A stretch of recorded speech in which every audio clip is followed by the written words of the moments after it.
မင်္ဂလာပါ K Zee Facebook နဲ့ YouTube Channel ကနေပြန်လည်ကြိုဆိုလိုက်ပါတယ်ကျွန်တော်ဒီနေ့တင်ဆက်ပေးမှာကတော့ခန္ဓာကိုယ်အစိတ်ပိုင်းများနဲ့ဆိုင်တဲ့ English ဝေါဟာရများအကြောင်း Part 3လေးပဲဖြစ်ပါတယ် Part 1နဲ့ Part 2ကိုတော့ဒီဗီဒီယိုလေးရဲ့ description ထဲမှာထည့်ပေးထားပါတယ် Okay စလိုက်ရအောင်ပထမဦးဆုံးတစ်လုံးကတော့ခန္ဓာကိုယ်ကို English လို့ BODY body ခန္ဓာကိုယ်BODY body ခန္ဓာကိုယ်ပြန်ပြောကြည့်ပါဦး BODY body ခန္ဓာကိုယ်ကိုယ့်ဘာသာကိုလေးတစ်ခေါက်ပေါင်းကြည့်ပါခန္ဓာကိုယ်ရမယ်နော်နောက်တစ်လုံးကိုကြည့်ရအောင်နောက်တစ်လုံးကတော့လည်ပင်းကို English လို့ NECK neck လည်ပင် NECK neck လည်ပင်ပြန်ပေါင်းကြည့်မယ် NECK neck လည်ပင်ရမယ်နော်နောက်တစ်လုံးကိုကြည့်ရအောင်နောက်တစ်လုံးကတော့ပခုံးကို English လို့ SHOULDER shoulder ပခုံး SHOULDER shoulder ပခုံးပြန်ပေါင်းကြည့်ရအောင် SHOULDER shoulder ပခုံးကိုယ့်ဘာသာကိုလေးတစ်ခေါက်ပေါင်းကြည့်ပါဦး shoulder ပခုံးရမယ်နော်နောက်တစ်လုံးကိုကြည့်ရအောင်နောက်တစ်လုံးကတော့ရင်ဘတ်ပေါ့ရင်ဘတ်ကို English လို့ CHEST chest ရင်ဘတ် CHEST chest ရင်ဘတ်ပြန်ပြောကြည့်မယ် CHEST chest ရင်ဘတ်ရမယ်နော်ရင်ဘတ်ပြီးတော့အောက်ကိုနည်းနည်းဆင်းသွားလို့ရှိရင် bite ဆိုတာရှိတယ် bite ကို English လို့ ABDOMEN abdomen bite one bite ကိုပြောတာနော် ABDOMEN abdomen bite ပြန်ပြောကြည့်ရအောင် ABDOMEN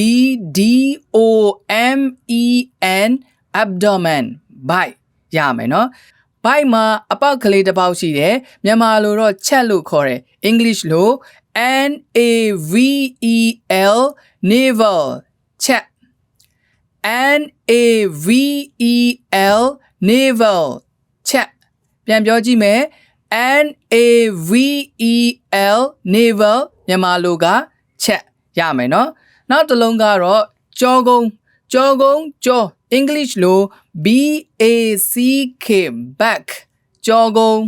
ကြောလို့လည်းပြောလို့ရတယ် BACK back ကြောကုန်းပြန်ပြောကြည့်ရအောင် BACK back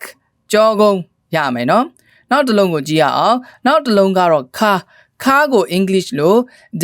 WAIST waist ခါ WAIST waist ခါကိုယ့်ဘာသာကိုလေးတစ်ခေါက်ပေါင်းကြည့်ပါ waist ခါဟုတ်တယ်နောက်တစ်လုံးကြည့်ရအောင်နော်နောက်တစ်လုံးကတော့တင်ပါကို English လို့ HIP hip တင်ပါ HIP hip တင်ပါပြန်ပေါင်းကြည့်မယ် HIP hip တင်ပါရမယ်နော်โอเคကျွန်တော်နဲ့အတူအတန်ထွက်လေးတွေတစ်ခေါက်လိုက်ပြောကြည့်ရအောင်ပထမအဦးဆုံးတစ်လုံးကခန္ဓာကိုယ်ကို English လို့ body ပြောကြည့်ပါဦး body နောက်တစ်လုံးကတော့လည်ပင်းကို English လို့ neck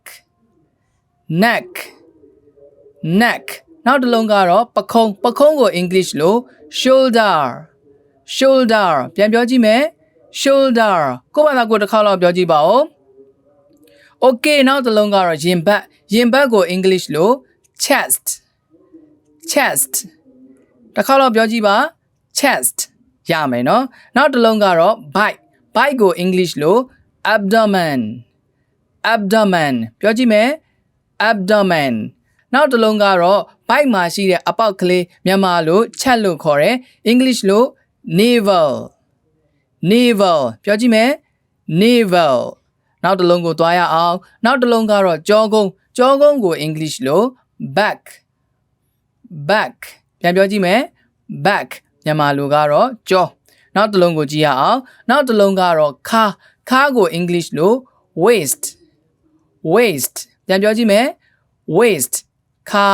နောက်ဆုံးတစ်လုံးကတော့တင်ပါကိုတော့ hip ပြန်ပြောကြည့်ပါ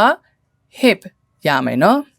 ဟုတ်ကဲ့ပါဒီသင်ခန်းစာဗီဒီယိုလေးကိုသဘောကျနှစ်သက်တယ်ဆိုလို့ရှိရင်တော့ like and share လေးလုပ်ခဲ့ပေးကြပါဦးနော်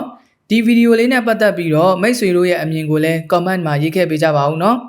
Okay K Zee Facebook နဲ့ YouTube channel ကနေဒီလိုသင်ခန်းစာဗီဒီယိုတွေကိုအမြဲတမ်းပုံမှန်တင်ဆက်ပေးနေမှာဖြစ်တဲ့အတွက်ကျွန်တော်တို့ရဲ့ K Zee Facebook နဲ့ YouTube channel ကို like follow subscribe လေးလုပ်ခဲ့ပေးကြပါဦးအားလုံးကိုကျေးဇူးတင်ပါတယ်